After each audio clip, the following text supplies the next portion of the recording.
Hello everyone, welcome to this channel, and now in this video we will discuss image formation by a convex mirror. So let's start.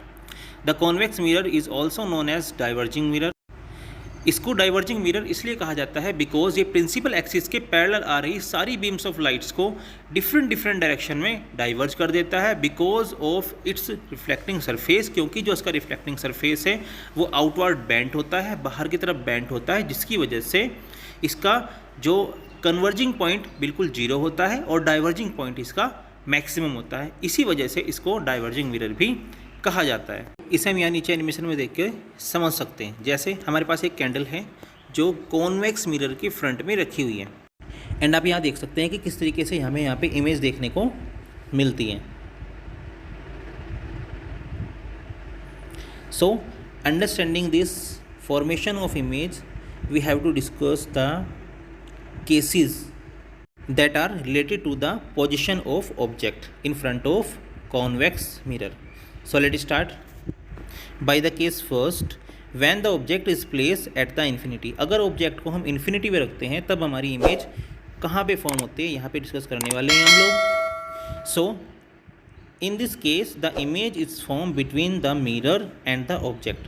तो हम हमेशा यहाँ पे देखते हैं कि जब हमारा जो है ऑब्जेक्ट इन्फिनिटी पे रखा हो तो ऑब्जेक्ट की जो इमेज बनती है वो मिरर और ऑब्जेक्ट दोनों के बिटवीन बनती है, बीच में बनती है, जिसको हम यहाँ नीचे एनिमेशन में देखकर समझ सकते हैं।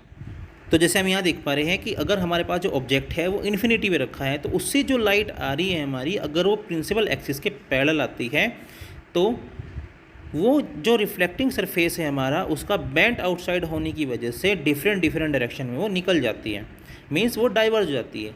लेकिन इमेज फॉर्मेशन के लिए हम क्या करते हैं, इन जो लाइट्स को पीछे की तरफ बैक ट्रेस करा देते हैं और यहाँ पे जो हमें इमेज देखने को मिलती है वो हमेशा फोकस पर देखने को मिलती है।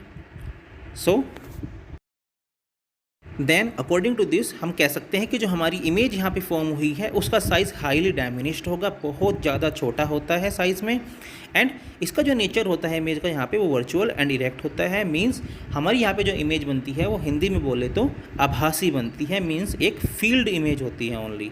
Okay, and the second case is when the object is place between the infinity and the mirror. और अगर ऑब्जेक्ट को हम प्लेस कर दें इन्फिनिटी और मिरर के बीच में, तब इस केस में हमें जो है image, in this case the image is form behind the mirror. तो इस केस में जो हमारी इमेज है वो बिहाइंड द मिरर बनती है and between mirror and principal focus, यानी कि कह सकते हैं कि मिरर के बिहाइंड साइड में वो जो हमारी इमेज है वो प्रिंसिपल फोकस और मिरर दोनों के बीच में हमेशा ड्रॉ होती है, जिसको हम यहाँ एनिमेशन में देखकर समझ सकते हैं। सो इन दिस केस अगर हम क्या करते हैं, ऑब्जेक्ट को इन्फिनिटी और मिरर के बीच में रख देते हैं, तब उससे होकर जाने वाली जो हमारी रे ऑफ लाइट है उसको अगर प्रिंसिपल एक्सिस के पैरेलल लेके जाए तो वो डिफरेंट डायरेक्शन में बेंट हो जाती है। और अगर हम क्या करते हैं, उसी के हेड से एक रे ऑफ लाइट जो है दोबारा मिरर से रिफ्लेक्ट कराते हैं, तो अगर उसको भी हम क्या करते हैं, बैक ट्रेस कराते हैं, तो ये सेंटर ऑफ कर्वेचर से होकर निकलती है और ये दोनों लाइन एक दूसरे को मिरर और प्रिंसिपल फोकस के बीच में क्रॉस करती हैं, जहाँ पर हमारी जो इमेज है हमें देखने को मिलती है। ओके, एंड हम कह सकते हैं कि इस ड्यूरेशन में हमारी जो इमेज बनती है वो डायमिनिश्ड है, मींस ऑब्जेक्ट से छोटी बनेगी, वर्चुअल एंड इरेक्ट बनती है। And the other topics we will discuss in our next video.